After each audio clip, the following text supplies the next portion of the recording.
శ్రీరామచంద్రమూర్తికి, సీతామాతకు, ఆంజనేయ స్వామికి హృదయపూర్వక ధన్యవాదాలు. సమస్త గురుమండలికి హృదయపూర్వక ధన్యవాదాలు తెలుపుకుంటూ సీతాయనం చదువుకుంటున్నాం. ఇంతటి చక్కటి జ్ఞానాన్ని మనకు అందించిన దీనా మరియం గారికి హృదయపూర్వక ధన్యవాదాలు. మనము సీతామాత ఆశ్రమానికి వెళ్ళటం, అక్కడ ఆ ఋషులు అవసరమయ్యి వాళ్ళ చెట్లు కొట్టడం అట్లా చేసేసరికి అది తప్పు, ఆ చెట్లు అలా కొడితే ఎట్లా, మా తండ్రి గారు చిన్నప్పటి నుంచి నాకు నేర్పించింది ఏంటి అని చాలా బాధపడుతుంటే ఇంక తండ్రి గారే వాళ్ళతో మాట్లాడిస్తాడనమాట. మరి మాకు ఆశ్రమం నిర్మించిన స్థలం, వస్తువులు అవసరం కదా, అవి కూడా ముఖ్యమే కదా అని అన్నారు. అయితే మరి దీనికి పరిష్కారం ఏమిటి? మరొక ఋషి అడిగాడు, మాకు సలహా ఇవ్వు సీత, మేము ఆశ్రమాలను నిర్మించటం, విస్తరించటం ఆపివేయాలా? అది మరి నువ్వే చెప్పు, దానికి కూడా పరిష్కారం చెప్పు. మరి ఆశ్రమాలు నిర్మించుకోవటం, వాటిని విస్తరింపజేయటం ఏమన్నా ఆపాలా అని అడిగారు ఇంకో ఋషి. సీత అప్పుడు ఆలోచనలో పడింది. కాదు, అది పరిష్కారం కాదు. కొన్ని నిమిషాల తర్వాత ఆమె కళ్ళు మెరిశాయి. ప్రకృతి నుంచి మనం తీసుకున్న దానికి రెట్టింపు ఇవ్వాలని మా నాన్న నాకు బోధించారు. కనుక నరకబడిన ప్రతి చెట్టు స్థానంలో మనం 2 మొక్కలు నాటాలి. మన అవసరాలు ఖచ్చితంగా సరైనవే అయి ఉండాలి. అంతేకాని అడవి నుంచి మనం ఏదైనా తీసుకునే ముందు దానికి మన అవసరాలను వివరించి అనుమతి తీసుకోవాలి. మనం అడవిలోని జీవితాన్ని పరిగణలోకి తీసుకోవటంలో విఫలమైతే మనకు సంపద్వందమైన భవిష్యత్తు ఉండదు. అది ఖచ్చితంగా జరుగుతుంది. సమావేశంలో గుసగుసలు మొదలై అనేక తలలు అంగీకార సూచకంగా ఊగాయి. అవును, అదే మంచి పరిష్కారం అన్నాడు ఆశ్రమ అధినేత.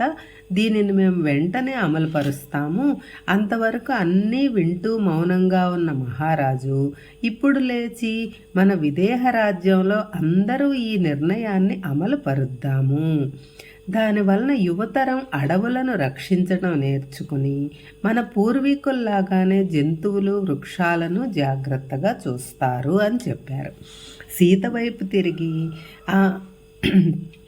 ప్రతి సమస్యకు ఒక పరిష్కారం ఉంటుంది. దానిని వెతికి ఎదుటివారి అవసరాల గురించి ఆలోచించటం నేర్చుకో అన్నారు. రాజప్రాసాదానికి తిరిగి వచ్చిన తరువాత మహారాజు ఈ సన్నివేశాన్ని సునయనామాతకు వర్ణించి చెప్పారు. నేను ఆమెకు సహాయం చేస్తూ ఆ గదిలోనే ఉండటం వలన వారి సంభాషణ విన్నాను. సీత చేసిన పనిని విన్నప్పుడు సునయనామాత ఆనందంతో వెలిగిపోయింది. అప్పుడు మన తరువాత మన రాజ్యాన్ని పాలించేది ఎవరా అని విచారపడన అవసరం లేదు. ఏదో ఒకరోజు సీత మీకంటే మిన్నగా మీ స్థానాన్ని భర్తీ చేస్తుంది. ఆమెకు రాజ్యం అప్పజెప్పితే ప్రజలంతా సంతోషిస్తారు. మహారాజు తన తల పట్టుకొని నేనెంత ప్రయత్నించినా సీత భవిష్యత్తును చూడలేకపోయాను. ఆ దర్శనం నాకు నిరోధించబడినట్లు ఉంది. కానీ సునయన, ఆమె గమ్యం ఈ రాజ్యాన్ని కానీ మరేదైనా రాజ్యాన్ని కానీ పాలించటమో లేదా మిథిలలో ఉండటమో కాదు. ఇది నువ్వు గుర్తు పెట్టుకో. దీనికోసం ఆమె మన వద్దకు రాలేదు. అయినప్పటికీ ఆమె ప్రపంచానికి సేవ చేస్తుందని నాకు తెలుసు.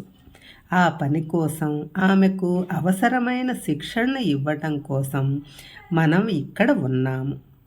ఈ అధ్యాయం బాల్యం నుంచి సీతలో వచ్చిన మార్పుల మొదటి సూచన. ఆమె ఎంత చిన్నదైనప్పటికీ తాను స్వయంగా మాట్లాడగలిగేది. ఇప్పుడు ఆమె ఆసక్తులు కేవలం ఆశ్రమాలను సందర్శించటం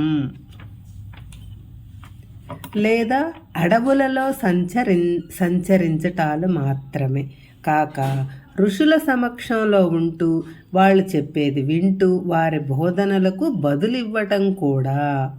ఒక్క సంవత్సరానికో ఆ తరువాత పరిచారకుల దగ్గరకు మరొక కథ వచ్చింది. దానిని మేము సరిగ్గా అర్థం చేసుకోలేకపోయాము, కానీ అది మాకు నవ్వు తెప్పించింది. ఆ ప్రాంతంలో ఉన్న ఒక గొప్ప ఋషి వద్దకు మహారాజుతో పాటు సీత కూడా వెళ్ళింది. ఆయన మహారాజుకు కొన్ని పవిత్ర మంత్రాలు బోధించారు. ఒకానొక సాయంత్రం ఆ ఋషి ఒక ప్రత్యేక మంత్రం యొక్క ప్రతి శబ్దానికి అర్థం వివరిస్తుండగా సీత మధ్యలో కల్పించుకుని, ఆ మాటలను మనస్సులో భావిస్తే చాలదా, వాటిని బయట బిగ్గరగా ఎందుకు వల్లించాలి అని అడిగింది. శబ్దాలు, ప్రకంపనలు సీత అని ఆయన వివరించారు. ఆ శబ్దాలు సరిగ్గా ఉచ్చరించబడితే మిగిలిన ప్రకంపనలపై ప్రభావం చూపి బాహ్య ప్రపంచంలో మనం కోరుకున్న మార్పులు తెస్తాయి. ప్రతి శబ్దం విశ్వంలోని ఒకానొక ప్రత్యేక ప్రకంపనతో శృతి చేయబడి ఉంటుంది. ఉచ్చారణలో చిన్న పొరపాటు జరిగినా దాని ప్రభావం తీవ్రంగా ఉంటుంది. సీత కొన్ని నిమిషాల పాటు మౌనంగా ఉండి, ఆ తరువాత మరి ఆలోచనలు, సంకల్పాలు కూడా ప్రకంపనలు కాదా? ఆలోచనలకు, సంకల్పాలకు కూడా పరిణామం ఉండదా అని అడిగింది. ఆయన వాటికి కూడా ఉంటుంది. అయితే సంకల్పాలు, ఆలోచనల కంటే శబ్దం ఎక్కువ శక్తివంతమైనది. అందుకే ఒక పరిణామం కోసం మంత్రజపాన్ని ఉపయోగిస్తారు. ఆ మంత్రాన్ని గురించి తలుచుకోవటం వల్ల అంతే ఫలితం ఉండదు. సీత ఒక్క నిమిషం పాటు ఆలోచించి, కానీ అది ఒకానొక వ్యక్తి యొక్క ఏకాగ్రత స్థాయిని బట్టి ఉండదా? మనస్సు అంత గాఢంగా కేంద్రీకరిస్తే ఆ ఆలోచనకు అంతే ఫలితం ఉండదా అంది. తలుపు దగ్గర నుంచి ఒక స్వరం, సీత చెప్పింది నిజం, ఆలోచనాశక్తి తక్కువది కాదు అని పలికింది. ప్రతి ఒక్కరూ ఈ చర్చలో కలగజేసుకున్నది ఎవరా అని తిరిగి చూశారు. తలుపు దగ్గర దయాపూరిత దృక్కులు కలిగిన ఒక మధ్య వయస్కురాలు నిలబడి ఉంది. ఆమె వెంట్రుకలు తలపైకి ముడివేయబడి ఉన్నాయి. చర్మం మృదువుగా ఉంది. కళ్ళు నల్లగా తీక్షణంగా కనిపిస్తున్నప్పటికీ కోమలత నిండి ఉంది. అక్కడ ఉన్న ఋషులందరూ ఆమెకు అభివాదాలు తెలిపారు. ఋషిగారికి స్వాగతం, దయచేసి లోనికి వచ్చి మాతో చేరండి. గార్కి జనకుని రాజ్యంలో పేరు ప్రఖ్యాతలు గల గొప్ప ఋషి. వేదాలను అభ్యసించింది. గార్కి గదిలోకి ప్రవేశించి సీత పక్కన కూర్చుంది. సీత, మనం భౌతిక తలంలో నివసిస్తున్నాము. ఊర్ధ్వలోకాలలో కోరుకున్న వాటిని సంకల్పం ద్వారా ప్రత్యక్షీకరించుకోవచ్చు. ఇక్కడ భౌతిక ప్రపంచంలో గాఢ ప్రకంపన అవసరం. ఈ భౌతిక ప్రపంచం శబ్ద ప్రకంపన ద్వారా, ఓం ప్రకంపన ద్వారా ప్రత్యక్షీకరించబడింది. ఈ జ్ఞానులు చెప్పింది సరైనదే. ఉచ్చారణే మూలం. సరైన ప్రకంపనతో సమరేఖలో ఉండటం చాలా కష్టం. సంకల్పం శృతిలో లేకపోతే శబ్దం సరైన సమరేఖలో ఉండదు. ఆలోచనలు శబ్దాన్ని నిర్దేశిస్తాయి.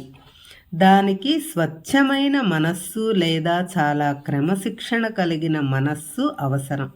అందుకే చాలా తక్కువ మంది మాత్రమే మంత్రశక్తిని కలిగి ఉంటారు. పూర్వకాలంలో భూమికి ఉపయోగపడటం కోసం మంత్రాలను ఉపయోగించేవారు. ఉదాహరణకు వర్షాలు రానప్పుడు వాటి కోసం ఆమె ఒక క్షణం ఆగి, సీత, నువ్వేదో ప్రశ్నించాలనుకుంటున్నావు, చెప్పు అంది. సీత ఏమీ మాట్లాడలేదు. తాను అంతకుముందు విన్న దాని గురించి ఆలోచిస్తున్నట్టు కనపడింది. జై శ్రీరామ్.